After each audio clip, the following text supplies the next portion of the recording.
আমি যেন বোঝাতে পারলাম না, তাহলে আমার ওয়াজটা যেন এই বোঝাতে পারলাম না, আমার তাই লস। কিন্তু লাভ নয়, লস হবে মা আপনার স্বামী আপনাকে কত বিশ্বাস করে কেরালে কাজ করতে যাওয়ার সময় একটা মোবাইল কিনে দিয়েছে, বাচ্চাগুলোর মুখ দেখবে, কথা বলবে। তাই আল্লাহর কসম, আমি জলসা করে বাড়ি এসে বসে চোখ জ্বালা করছে।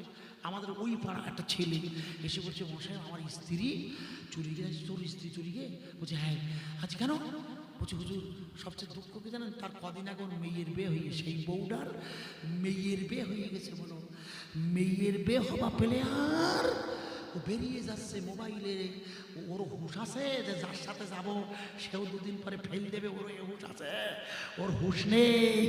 ওর যদি হুঁশ থাকতো যে আমার মেজাজছে, বয়স তো 45 হয়ে গে কি 35 হয়ে গে, স্টাম্প মারা। আমি সকালবেলা ফজরের নামাজ পড়ি বেরিয়েছি, আল্লাহর কসম আমার কাছে লোক দূর দূর আছে। বলে হুজুর একটু চল, ওই জায়গাটা মেয়েছে নিয়ে বাড়ি অমুক জায়গায় একটা ছেলের সাথে বেরিয়েছে, তার স্বামী রয়েছে, ধরা হয়েছে। আমি তোরা ধরতে গেছো, এখন তোমার কাছে জুতো হবে। ওরা এসে বেরিয়ে ওরা লাইন করি ঠিক করিবি, তোমরা কেন ধরতে গেছো?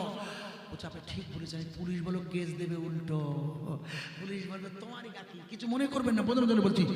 মায়ের সাথে ঘুমায়েরা বললে আমি আমার রসুলের গাগুলো, চুলগুলো, দাড়িগুলো খিলাল করে দিতাম। আপনারা বলুন, এই যদি স্বামী স্ত্রীর প্রেম হয়, ওই বাড়িতে কোনো অবৈধ অনাচার হতে পারে ভাইয়া?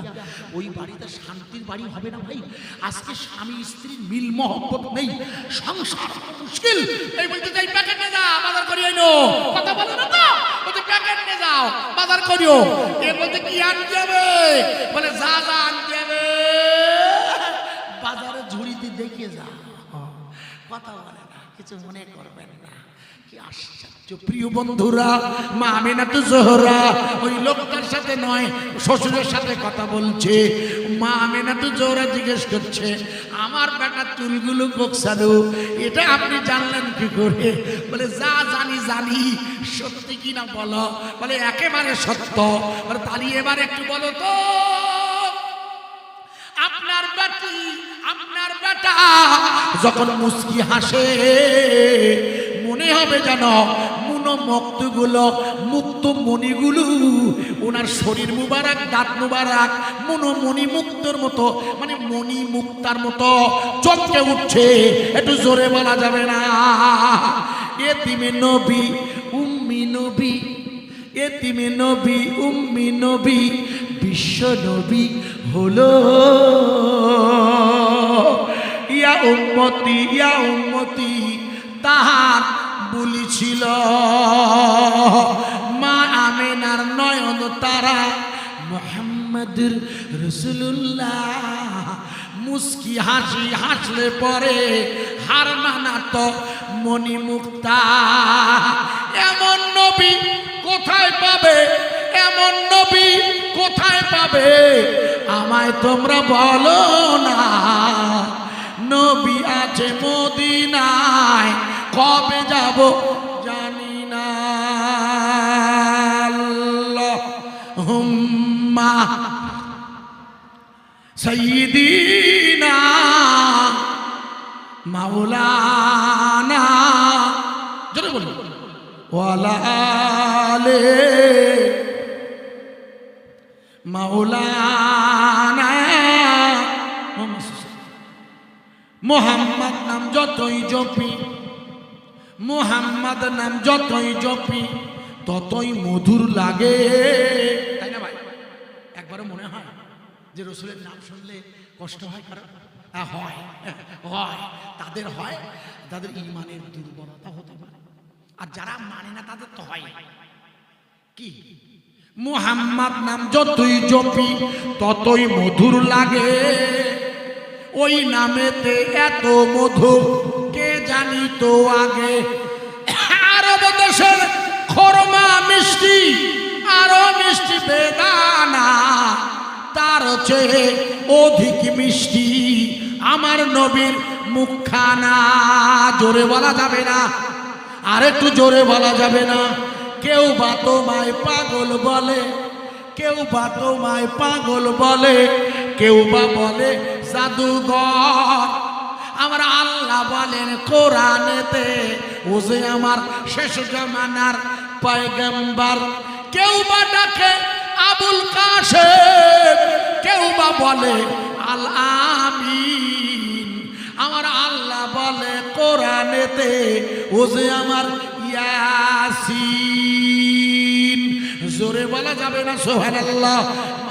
তো জোহরাকে শ্বশুর মশাই জিজ্ঞেস করছে, ওই লোকটা যখন বারবার বলছে তোমার ছেলের সামনের দিক দেখবে না, দরকার নেই, তোমার ছেলের পিছনের দিকটা দেখতে চাইছে, যখন দেখিয়ে দাও। মা আমেনা তো জোহরা বলল, আব্বা জান, ও আমার ছেলের পিছন দিকটা দেখবে? মানে হ্যাঁ দেখবে। যখন বলছে ওই সাদা তাওয়ালটাকে সরিয়ে দিয়ে যেই রসুলের গ্রীবা মুবারক, এই জায়গাটা, এটা মধ্যে গ্রীবা বলা হয় গলা, এই জায়গাটা যেই দেখেছে ওমনি চিৎকার করে লোক বলছে, আরে আরে আরে, এই তো ইহুদিরা যারা খুঁজছে, এই সেই মুহাম্মাদুর রাসূলুল্লাহ। ওর কপালে নয়, ওর পিঠে দেখো মোহরে নবুয়াতে ভরা। কবুতরের ডিমের মতো ছোট্ট একটা ডিম, কবুতরের ডিম পেড়েছে মাকড়সায় জাল, কবুতরের ডিম পেড়েছে মাকড়সায় জাল। দয়ার নবী আছে বসে কারে সুরের হাল, আবু বকরের উরুতি মাথা রেখেছে, কবুতরে বাসা বেঁধেছে গারে সুরেতে। কবুতরের ডিমের মতো একটা গোশের টুকরা আল্লাহর নবীর পিঠে মুবারক দেখে ওই ইহুদি বলছে, ওগো আব্দুল মুত্তালিব, শুনে রাখো, এই ছেলেটা হলো আমাদের চরম জানি দুশমন, একেরা পৃথিবীর জমিনে রাখবে না। আপনি চেষ্টা করবেন এর হেফাজতের দায়িত্বে রাখা। তবে আমার বিশ্বাস পৃথিবীর কোন শক্তি এই ছেলেটার দিন দাওয়াত ক্ষতি করতে পারে না। হযরতে ওমর ফারুক আযম আলী কারামাল্লাহু ওয়াজহু ওই জামাটা হাতে নিয়ে খুঁজতে ইয়ামানের করন শহরে গিয়ে দেখে একজন লোক মাটিতে সেজদা দিয়ে পড়ে আছে, এত রোগা, এত পাতলা, একটু আঘাত করলেই পড়ে যাবে। লোকে বলছে ওই লোকটা ওয়াইস কারণী, যদিও ওই নামে আরো অনেকে আছে। হযরত ওমর ফারুক তাকিয়ে দেখে এই লোকটির হাতে ঠিক সেই দাগ দুটো যা রাসূল বলেছিল, এর পশমগুলো লম্বা লম্বা। ওমর ফারুক আর আলী ইয়ামানের বাজার থেকে কিছু মিষ্টি কিনে আনলে, বলে আলী চলো যাই, লোকটা সেজদায় আছে যখন এত তাড়াতাড়ি মাথা তুলবে না, চলো কিছু খাবার আনি। এত রোগা লোক আর রাসূল জামা পাঠিয়েছে, লোকটার কাছে এসেছি, চলো একটু খাবার আনি। খাবার এনে কোলের কাছে এসে তখন উনি সেজদায়, এনারা ডাকবেন, ফিরে যাবে, আমার ডাকবেন করে একটা লোক তো ইবাদতে আছে, সেজদা করছে মাটিতে, তখন গলা আমরা অনেক সময় করি না, যেমন বাথরুমে গিয়ে করবেন, কেউ যদি ভেতরে থাকে সাড়া দেবে, অনেক জায়গা থেকে 10,000 টেনে দেয়, কেনা আসো, হাসবেন না, বোঝাচ্ছে, অনেক জায়গা দেখবেন 10,000 টেনে দেয়, জিজ্ঞেস করতে কেউ আসো নাই, আগে বলতে হবে, কারণ অনেক মসজিদে দরজার পাল্লা সেগুলোটা নেই, দড়ি ঝোলানো হচ্ছে না, খাটতে না, ওটা বসে গেছে পাইখানায়, ভয় তো পাইখানা চালা তোর হুঁশ নেই, সেগুলো আছে কি না আছে, আর গিয়ে বলছে কেউ আসো নাই, দরজা খুলিয়ে, ও বলো বসে কেন, আগে হাসবেন না, শেখাচ্ছি, প্র্যাকটিক্যাল বলছি, এটা হয় তাই, সে লোক অপমান হয়ে গেল, সে তো কাপড় প্র্যাকটিক্যাল বলছি, মাঝে মাঝে বোঝা যাচ্ছে। প্রিয় ভাই, যেটা বলছিলাম, হয়তো ওয়াইস কারণীকে 3-4 বার করার পর উনি বলছে কে রে বেয়াদবি করছে, হ্যাঁ কে বেয়াদবি করছে, হ্যাঁ আছে আগামী দিনের খলিফা ওমর ফারুক, আলী খলিফা। বলছে এখানে সে বেয়াদবি করছে কে? বলছে হুজুর আমরা দুজন। বলছে তোমার নাম কি? বলছে আমার নাম ওমর। ওমর বলছে ও তুমি সে খলিফা ওমর, তোমার নাম কি? বলছে আমার নাম আলী। কি মেজাজ দেখুন না। আহা বলছে আপনারা এখানে এসেছেন কেন? বলে কেন আমরা এসেছি কেন? পরে বলছি আপনি বকছেন কেন আগে বলুন তো? বলে বকবো না, আমি আল্লাহর কাছে কাঁদছিলাম উম্মতে মুহাম্মাদির গুনাহ মাফ না হওয়া পর্যন্ত আমি মাথা তুলব না। আল্লাহ প্রথমে এক উটের পরিমাণ পশমের গুনাহ মাফ করে দিয়েছে, আল্লাহ হবে না, অত কম উম্মত হবে না। দ্বিতীয়বার আল্লাহ আবার মাফ করে দিয়েছে।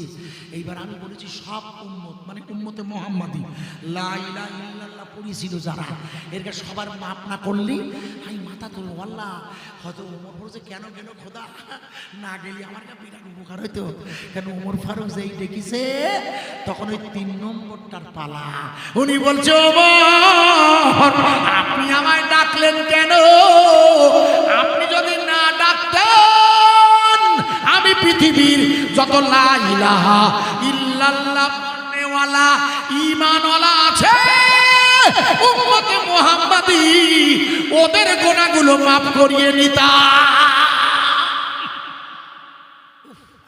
আমি শুধু পড়ি আর কাম দিই। বলা আমরা যে পার্টি ভাই, আমরা যে পার্টি ঘুমিয়ে পড়েছি ফরজ কাজা হয়ে গেছে, এরাও হয় না ভাই? এই মিথ্যে কথা বলবেন কেন? হয় না? রাত 7 মিথ্যে কথা বলবেন না, জীবনে মিথ্যে বলবেন না। হয় আমাদেরও হতে পারে, শুয়ে পড়েছি রাত 4টের সময় উঠবো, ঘুম ভাঙি, হতে পারে না? মিথ্যে কথা বলবো, হ্যাঁ ভাই পড়েছি, ও কি কথা? খোদা যেখানে ব্যবস্থা রেখেছে কাজা, যেদিন ঘুম অভ্যাস নেই হঠাৎ একদিন কাজা হয়ে গেছে, কি করেন মস্তা শুনে নেন, 3:30 হোক 3টের সময় যে কোনো কারণে রাত জেগেছে, হয়তো হাসপাতালে গিয়েছিল, এই যে শুয়ে পড়েছি, ঘুম ভাঙেনি, ঘুম ভেঙেছে তখন ফজর পেরিয়ে গেছে, আপনি সঙ্গে সঙ্গে উঠবেন, উঠে উজু করি, ভালো করে শুনবেন, কারোর সাথে কথা বলবেন না, যখন উঠবেন কারো ডাকবেন না, বউ ছেলে বাচ্চা যে যা আছে ডাকবেন না, না ডেকে ওই অবস্থায় উজু করিয়ে নামাজে দাঁড়াবেন, নামাজ পড়ে নিয়ে কথা বলবেন। ওই সময় যদি নামাজ পড়েন ওই কায়দায় আল্লাহ পাক আপনার উপরে ঘুমিয়ে থাকার জন্য অসন্তুষ্ট হবে না। আল্লাহ বলবে আমার বান্দা ঘুমাচ্ছিল, যেই ঘুম ভেঙেছে সেই আমার নামাজ পড়েছে, সেই আমার জিকির করেছে, ওরে আজিজুর আমি তোকে মাফ করে দিয়েছি, এত জোরে বলা যাবে না, কাজা হয়ে যায়, হয় না? কে বলেছে? হতে পারে, মসলা এসছে তাই কাজা আদায়। হযরতে ওয়াইস কারনী যেই বললেন ওমর ফারুক বলিস, উনি আর সেই যে জামা নিয়ে এসছে আর মনে নেই, এত মারাত্মক ব্যাপার না? আরে বাবা ওমর ফারুক আলী জান্নাতি, আর আমার কি ওমর এখনকার আলী, এই যে কনে যাবে তা ঠিক আছে, একা কথা বোঝার চেষ্টা করেন, ওমর ফারুক যে লাইন, সেই জন্য আমি যদি বুঝতে পারতাম। বলছে আপনার এখানে এসেছেন কেন? বলছে আপনার জন্য আল্লাহর নবী জামা দিয়েছে। যেই বলেছে আল্লাহর রাসূল জামা দিয়েছে, বলে তাই আল্লাহর নবীর জামাটা মহব্বতের সাথে বুকে নিয়ে এত চুমু খাচ্ছে ওমর ফারুক আজমের সামনে। আলী অবাক, এই লোকটা আল্লাহর রাসূলকে দেখে না, কিন্তু এত প্রেম এত ভালোবাসা আল্লাহর নবীর ওই সাহাবী নন উনি, আল্লাহর নবীকে চোখে দেখেননি উনি, ওনাকে হযরতে আলীর সামনে দাঁড়িয়ে ওমর ফারুকের সামনে দাঁড়িয়ে জিজ্ঞেস করছে তোমরা তো আল্লাহর নবীর কাছে থাকো, ভালোবাসো, বলো তো আমার নবীর ভুরুটা জোড়া না আলগা?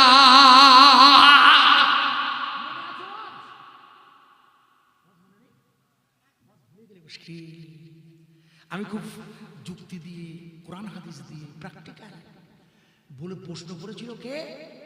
সেই ইহুদি, যে মুহাম্মদ তোমার যে ছেলে হয়েছে তার ভুরুটা জোড়া মনে আছে? যুদ্ধ হচ্ছে, মনে করছে হেরি যাবো, পাগলা হেরি গেলি হাদিস মিথ্যে হয়ে যাবে, হেরি যদি আমরা যাই হাদিস কোরআন মিথ্যা। শুনে না, সব বলছি যতটুকু বলা যায়। এখন একটা টপিকের উপরে দুটো বিষয় বলেছি না, ওই রোম সম্রাটের দরবার মনে আছে? ওটা আমার যেতে হবে, দ্রুত যাবো, হুজুর আসবেন না হচ্ছে, যেটা এখানটাতে ধরছিলাম। ওই ওয়াইসকারনি বললে তোমরা বড় তো রসুলের ভুরু জোড়া কি?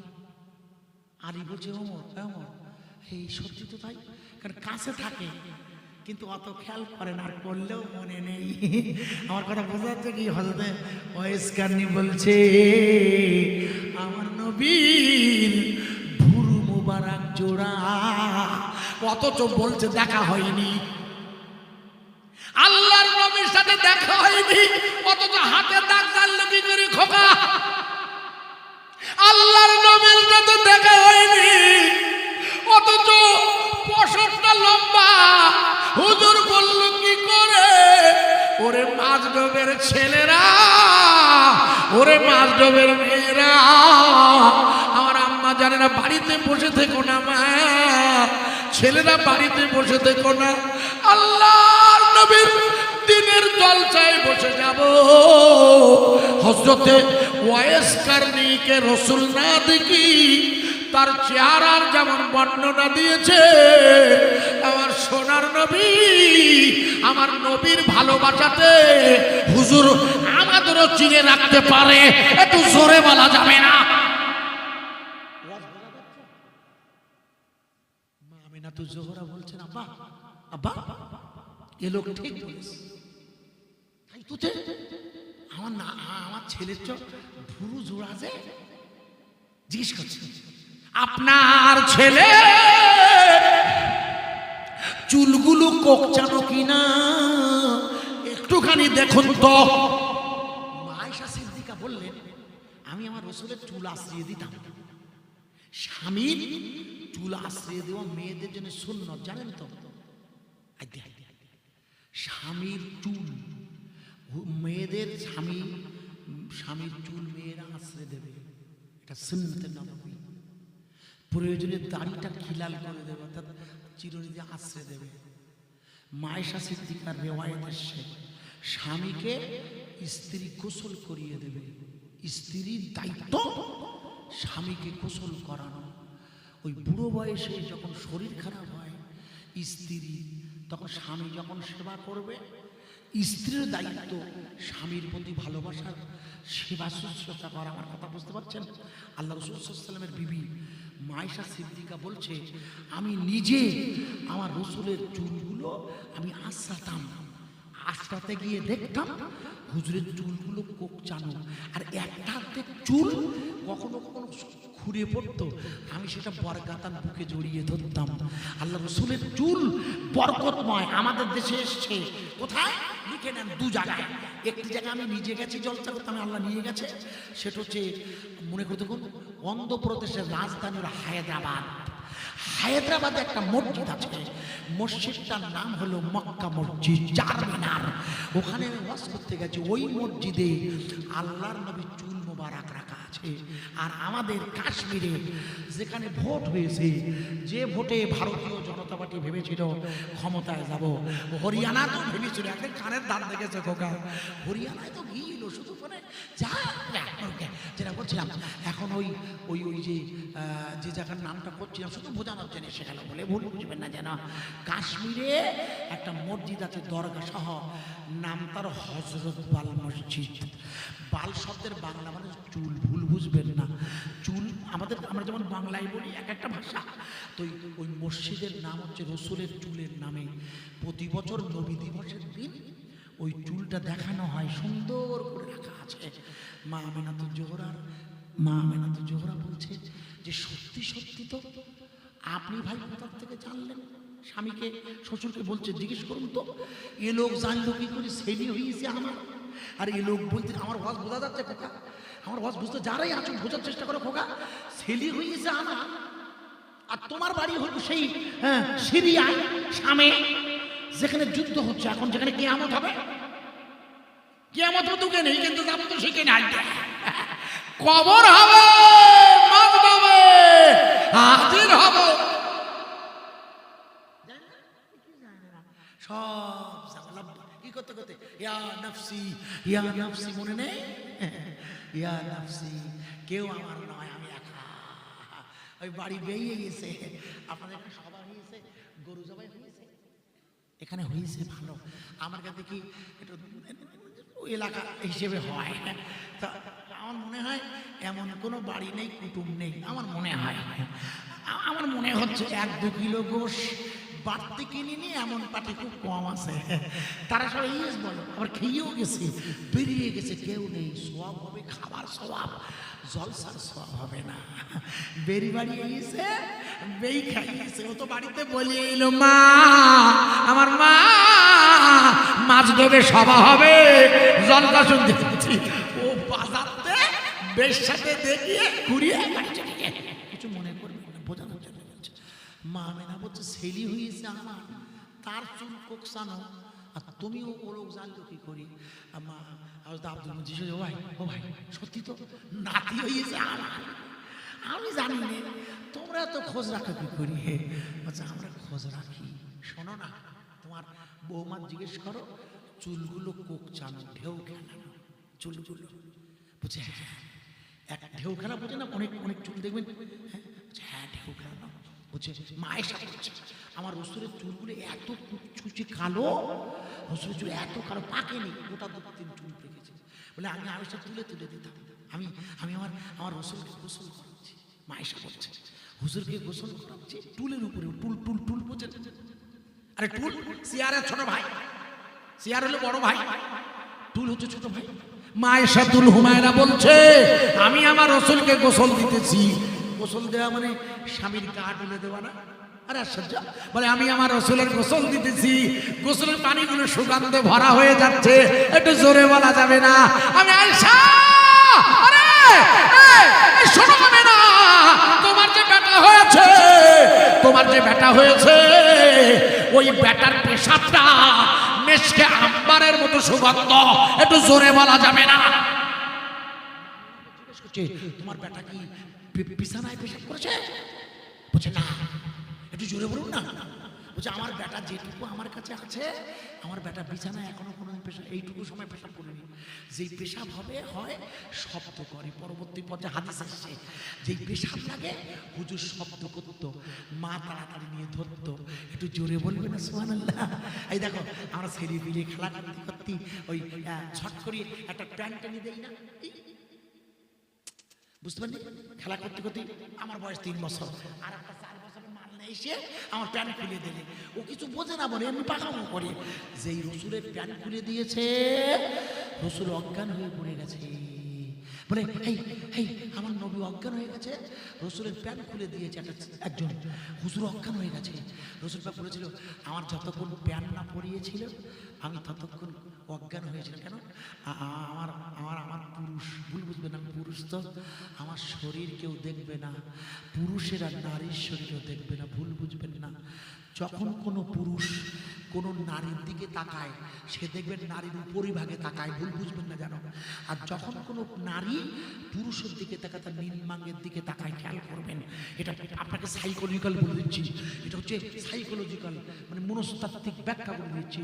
পুরুষ নারীর শরীরের উপরিভাগে দেখে, আর নারী পুরুষের শরীরের নিম্নাঙ্গের দিকে দেখে, কারণ নিম্নাঙ্গে পুরুষের গুপ্তাঙ্গ। তাই রাসূল বলেছে যে পুরুষ তার নিম্নাঙ্গ হেফাজত করলো, আমি রাসূল বলছি সে আমার সাথে জান্নাতি। একবার জোরে বলুন। এই নিম্নাঙ্গ ধর্ষণ করেছে ওই আরজি করে ডাক্তার মেয়েটাকে, ঠিক বলছি না ভুল বলছি? কথা মুশকিলে পড়বা, আমি প্রথম থেকে বোঝাচ্ছি, মুশকিলে পড়ে যাবা। ওই ছেলেটা নেশাগ্রস্ত হয়েছে, মদ ওকে পাগল করে দিয়েছে, ওর বুদ্ধি নেই, ওর বিবাহ হয়েছে, 3বার বিয়ে হয়েছে ছেলেটির, কিন্তু নেশা ওকে পাগল করে দিয়েছে। সরকার তো নেশার সার্টিফিকেটের দোকান দিচ্ছে, মদ খোলো, মদ খাও। আর ওই ফাঁসি চাইলে হবে ভাই, আগে মদের দোকান বন্ধ করতে হবে খোকা। ঠিক বলছি না ভুল বলছি? ইয়াবা, ট্যাবলেট, কোরেক সিরাপ, যুবক ছেলেগুলো ক্ষতিগ্রস্ত হয়ে গেছে নেশা করে করে। তুমি বলছো ধর্ষণ করবে না, তাহলে তোমাকে প্রথম বন্ধ করতে হবে মোবাইল। ওই যে 10,000 টাকার মোবাইলের অ্যাপ বাচ্চা ছেলের হাতে তুলে দিচ্ছ, 11 ক্লাসে উঠেছে, 16 বছরের ছেলে, উদ্দেশ্য ভালো, ও লেখাপড়া করবে, মুন্ডু করবে, ও সারা রাত মোবাইল ঘাঁটতেছে, মা বলতে খোকা পড়তে, খোকা পড়তে, খোকা যে কি পড়তেছে পরে বোঝা যাচ্ছে। রাগ করবেন না, আপনি মোবাইল দেবেন, মোবাইলের ইউটিউবে ছেলেটি দেখে কুপথে যাবে। আমার ওয়াজ বুঝতে পারছেন? রাগ করবেন না ভাইয়া, এটা আগে বন্ধ করতে হবে মিস্টার। তাই দ্রৌপদী মুর্মু বলেছিল কোরআন পারে, কারণ কোরআন মদ হারাম করে দিয়েছে, কোরআন জিনা করাকে কবিরা গুনার অন্তর্ভুক্ত করে দিয়েছে, কোরআন কোন মেয়ের দিকে তাকাতে নিষেধ করেছে। মা আমিনাতুজ জোহরার মা আয়েশাতুল হুমায়রা বলছে, আমি যখন রসুলকে গোসল দিতেছি, গোসল দিতে দিতে দেখি হুজুরের গায়ের সুগন্ধ, আমি গোসল দিচ্ছি, হঠাৎ দেখি পানির সাথে রক্ত, এত ব্লাড বেরোচ্ছে কেন? আমি লক্ষ্য করে দেখি হুজুরের পা, অর্থাৎ আমি যে টুলটাকে হুজুরকে বসিয়েছি সেই টুলটাই তো টুল চেয়ার যাই বলুন, বলে এর একটা পায়া হুজুরের বসেছে ওই ভার। আমি আয়েশা আমার বুড়ি আঙুলে চেপে বসেছে, বুড়ি আঙুলে, বলে আমার বুড়ি আঙুল দিয়ে রক্ত বার হচ্ছে। আল্লাহ রসুল বলছে, আয়েশা তুমি আমাকে গোসল দিচ্ছ, তো এত রক্ত কেন? মা আয়েশা বলছে, ইয়া রাসূলুল্লাহ আপনি গোসল করে নিন, আপনি গোসল করুন। আল্লাহর নবী বলছে, আয়েশা তুমি আমায় গোসল দিতেছ দেবে, কিন্তু গোসলের পানিতে এত রক্ত কেন? আল্লাহর নবী হঠাৎ তাকিয়ে দেখে যে টুলির উপরে বসে বসে বসে বসে বসে বসে আল্লাহর নবী গোসল করতেছিল। ওই টুলের একটি পায়া মায়েশার বুড়ি আঙুলে বেঁধে গিয়েছে, বুড়ি আঙুলটা ফেটে ফেটে ফেটে ফেটে ফেটে ফেটে ফেটে ফেটে রক্ত ঝরে যায়। আল্লাহর রসুল বলে, আয়েশা, ও আয়েশা, ও আমার লাল টুকটুকে হুমায়রা, তুমি যদি একবার আমাকে উঠে দাঁড়াতে বলতে, আমি রাসূলুল্লাহ উঠে দাঁড়িয়ে তোমার পাটা এত কষ্ট পেত না। মা আয়েশা বললে, ইয়া রাসূলুল্লাহ, ওই আয়েশার কলিজা যদি ওই টুলের পায়ে ছিদ্র হয়ে সব রক্ত ঝরে যায়, তবু আয়েশা তার স্বামীকে উঠে দাঁড়াতে বলতে পারে না। নারায় নারায় তকবীর, নারায় তকবীর। আপনারা তো ফতোয়া দেন না, আমাদের কাছে আল্লাহ সাক্ষী, কসম করে বলছে আল্লাহ তো সাক্ষী, আপনাদের কাছে তো বড় হয়ে লাভ নেই। দুবেলা ফোন আসে, স্ত্রী অন্য পুরুষের সাথে, অথচ বিবাহিত নারী। এখন দেখবেন 90% বিবাহিত নারীরা তাদের মোবাইলের মধ্য দিয়ে স্বামী বাড়ি নেই অথবা মাঠে অথবা পরিযায়ী শ্রমিকে গেছে, স্বামী অনুপস্থিতিতে অন্য পুরুষের সাথে। আমার কথা বোঝা যাচ্ছে কি আপা? আপনি ভুল বুঝবেন না, কি পরিমাণ পরকীয়া, এই অবৈধ ভালোবাসা ইসলাম ধর্মের মুসলিম মেয়েদের মধ্যে রোগের মতো ছড়িয়ে পড়েছে ওই মোবাইলের দ্বারা। আপনি ভুল